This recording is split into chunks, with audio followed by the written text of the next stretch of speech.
ආයුබෝවන් සේවා මිතුරු එස්සෙල් නරඹන ඔයාලා සියලු දෙනාටම මේ දවස්වල අපේ රටේ ඩෙන්ගු රෝගය ඉතාමත් වේගෙන් පැතිරී යනවා.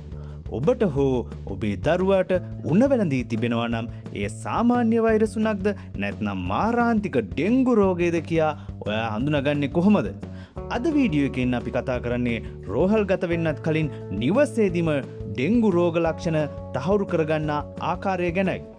වීඩියෝව අවසානය වන තෙක් බලන්න. මොකද මේ තොරතුරු ඔයා හරි ඔයාගේ ආදරණීයෙකුගේ ජීවිතය බේරා ගැනීමට හේතු විය හැකි.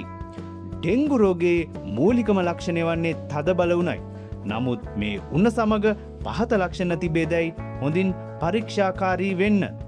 තදබල හිස රදේ සහ ඇස් යට වේදනාව, සන්ධි සහ මාංශ පේශිවල ඇතිවන දැඩි වේදනාව, කෑම අරුචිය, වමනය හෝ කාර්ය, සමය ඇතිවන රතු පැහැති ලප හෝ පළු, උණ බැස යන අවස්ථාවේදී රෝගයා සුවය ලබනවා කියා අප සිතුවත් ඇත්තටම ඩෙන්ගු රෝගයේ අවදානම් තත්වය ඇතිවන්නේ විටයි.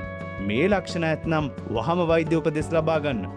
අධික බඩේ කැක්කුම, නොකඩවා වමනේ යාම, විදුරු මසින් හෝ නාසයෙන් ලේ වහනය වීම, අධික නිදිමත ගතිය හෝ නොසන්සුන් බව. ඔබට ඩෙන්ගු යයි සැකයක් ඇත්නම් රසායනාගාර පරීක්ෂණ කරන තෙක් නිවසේදී මේ පියවර අනුගමනය කරන්න. වැඩිපුර විවේක ගන්න. පැරසිටමෝල් හැර වෙනත් වේදනානාශක උදාහරණ ඇස්ප්‍රින් වගේ දේවල් කිසිසේත්ම ගන්න එපා. වැඩිපුර දියර වර්ග, තැඹිලි වතුර, කැඳ, ජීවනි ලබා ගන්න. රතු හෝ දුඹුරු පැහැති ආහාර පාන වලින් වැළකී සිටින්න.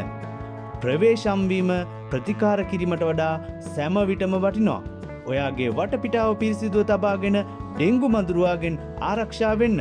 මේ තොරතුරු වැදගත් කියලා හිතෙනවා නම් තව කෙනෙකුට බලන්න ෂෙයා කරන්න. මේ වගේ වැදගත් වීඩියෝ නරඹන්න අපේ සේවා මිතුරු SL එකත් එක්ක දිගටම එකතු වෙලා ඉන්න. ඔයාට නිරෝගී සුව ප්‍රාර්ථනා කරනවා. ස්තුතියි.